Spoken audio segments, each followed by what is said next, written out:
Good morning students. B Ed first year अर्थात B Ed प्रथम वर्ष बीएड फर्स्ट ईयर में पेपर 6 जिसका नाम है जेंडर स्कूल एंड सोसाइटी अर्थात लिंग विद्यालय और समाज यूनिट सेकंड इकाई 2 के अंतर्गत आज हम जानेंगे एजुकेशन ऑफ माइनॉरिटीज़ अर्थात अल्पसंख्यकों की शिक्षा। मीनिंग ऑफ माइनॉरिटी अल्पसंख्यक का अर्थ समाज में कई संप्रदाय को मानने वाले लोग रहते हैं। क्योंकि समाज में विभिन्न संप्रदाय के लोग रहते हैं, धर्म या संप्रदाय के आधार पर समाज के अधिकतर व्यक्ति जिस संप्रदाय या धर्म को मानते हैं वे बहुसंख्यक यानी कि जिसे हम लोग मेजॉरिटी कहे जाते हैं। बहुसंख्यक यानी कि मेजॉरिटी संप्रदाय या धर्म के अतिरिक्त जो व्यक्ति समाज में रहते हैं उनकी संख्या कम होती है। इन लोगों को अल्पसंख्यक यानी कि माइनॉरिटी कहा जाता है। भारत में हिंदू, मुसलमान, सिख, ईसाई, पारसी, बौद्ध आदि संप्रदाय को मानने वाले लोग रहते हैं। बौद्ध धर्म, जैन धर्म, सनातन धर्मी, आर्य समाजी, ब्रह्म समाजी, प्रार्थना समाजी, जन हिंदू धर्म के अंतर्गत ये सभी लोग आ जाते हैं। सिख धर्म को भी हिंदू धर्म के अंतर्गत माना जाता है। इस दृष्टि से हिंदू जन भारत में बहुसंख्यक हैं और मुस्लिम, ईसाई, पारसी अल्पसंख्यक वर्ग ये लोग अल्पसंख्यक के अंतर्गत आते हैं जिन्हें हम माइनॉरिटी कहते हैं। देश के किसी राज्य में यह स्थिति उलट भी सकती है। कुछ पूर्वोत्तर राज्यों में ईसाई धर्म को मानने वाले बहुसंख्यक हैं और हिंदू अल्पसंख्यक हैं। जम्मू कश्मीर में मुसलमान बहुसंख्यक हैं और हिंदू अल्पसंख्यक में हैं। कश्मीर में कुछ कश्मीरी पंडित थे, उन्हें प्रताड़ित कर वहां से भगा दिया गया है और कश्मीर में मुस्लिम धर्मावलंबी अधिकतम संख्या में होने के कारण बहुसंख्यक वर्ग के अंतर्गत आते हैं और हिंदू अल्पसंख्यक वर्ग के अंतर्गत आते हैं। अल्पसंख्यकों को बहुसंख्यक वर्ग की भांति अपने धर्म की रक्षा का अधिकार भी दिया गया है। उनके इस अधिकार की रक्षा के लिए भारतीय संविधान में कुछ प्रावधान भी किए गए हैं। ये जो प्रावधान का लाभ मुस्लिम वर्ग, ईसाई वर्ग, पारसी वर्ग इन धर्मों को मानने वाले लोगों को मिलता भी है। इन लाभों के लालच में विगत कुछ वर्षों में बौद्ध, जैन मत को मानने वालों ने अपने अहिंदू घोषित कर दिया है, जिससे इन लोगों को उस सुविधा का लाभ प्राप्त हो सके। सिख धर्म की स्थापना में हिंदू धर्म की रक्षा का भाव निहित था। हिंदू धर्म की रक्षा के लिए सिख गुरुओं ने बड़ा ही संघर्ष किया था। अब वे भी अपने को हिंदू धर्म से पृथक मानते हैं। विगत कुछ वर्षों में हिंदू धर्म के सुधारवादी आंदोलन आर्य समाज ने भी अपने को हिंदुओं से अलग मानने की पेशकश की है।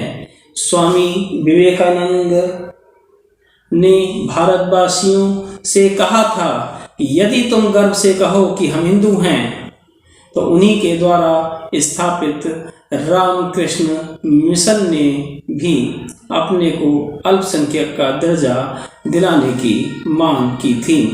तब हिंदू बहुसंख्यक कैसे रह जाएंगे?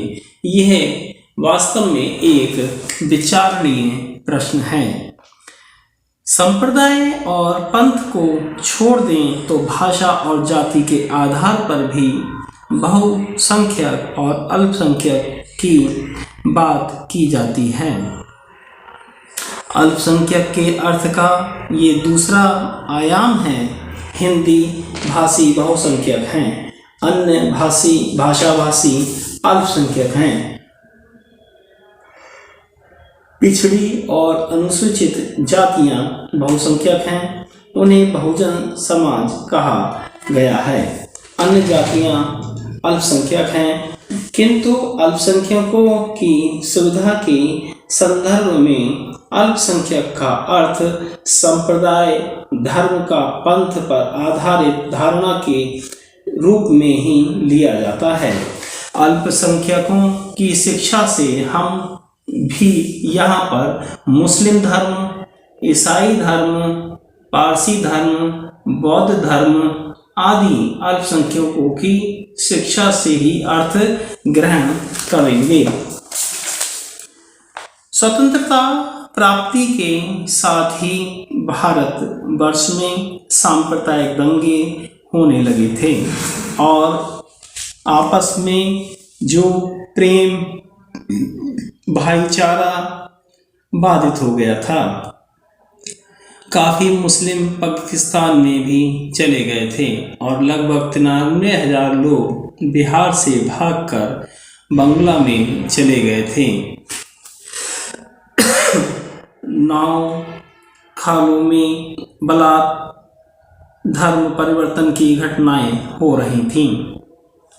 केवल त्रिपुरा में 9,895 लोगों को बलात् धर्म परिवर्तन किया गया।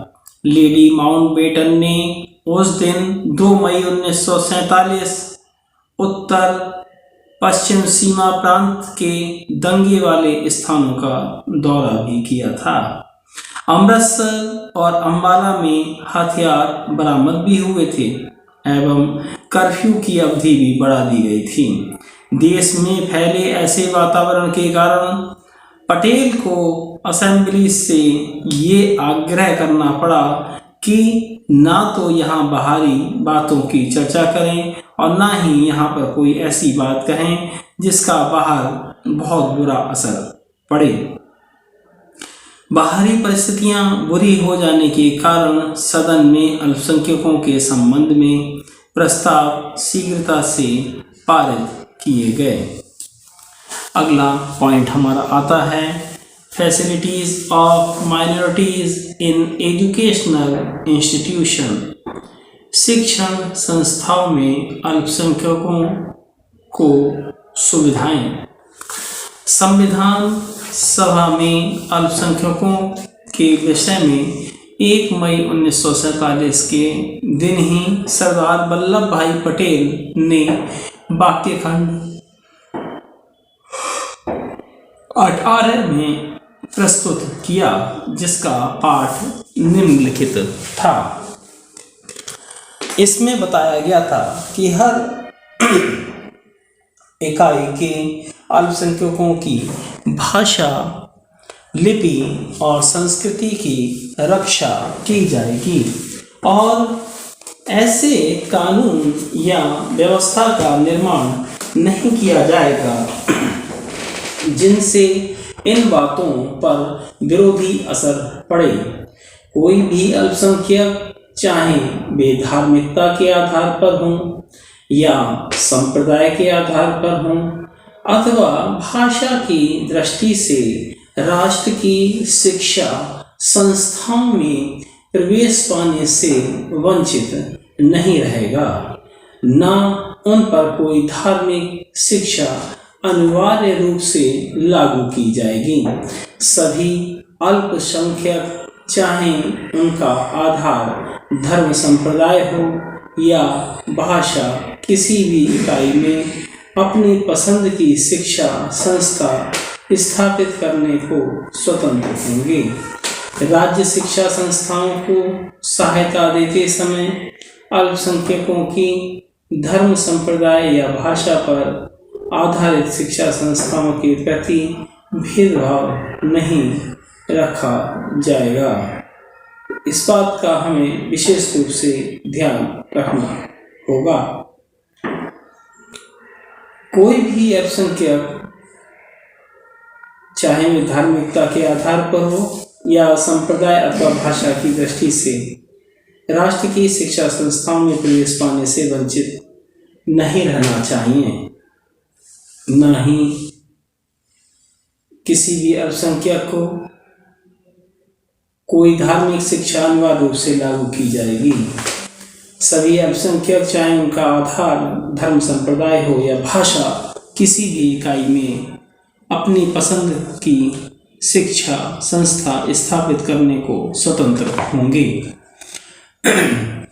राज्य शिक्षा संस्थाओं को सहायता देते समय अल्पसंख्यकों की धर्म, संप्रदाय या भाषा पर आधारित शिक्षा संस्थाओं के प्रति भेदभाव नहीं रहेगा।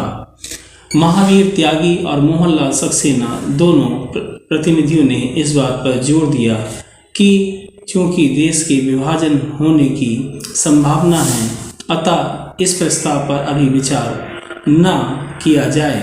महावीर त्यागी ने संयुक्त प्रांत जर्नल के अनुसार उन्होंने कहा था कि मेरी राय यह है कि अल्पसंख्यकों का ये सवाल यहाँ आबद्ध न कर उस समय तक के लिए छोड़ दिया जाए जब तक ये बात निश्चित पूर्वक जान सकें कि सारा भारत एक इकाई बनने जा रहा है या दो भागों में विभक्त होने। इस पर भीमराव अंबेडकर ने सिफारिश की कि इस वाक्य खंड 18 को पारित करने में पाकिस्तान बनने या न बनने के निर्णय की प्रतीक्षा न की जाए। अधिक से अधिक उपखंड 18(2) को छोड़कर शेष पूरा वाक्य खंड अपने वर्तमान स्वरूप में स्वीकार किया जाए।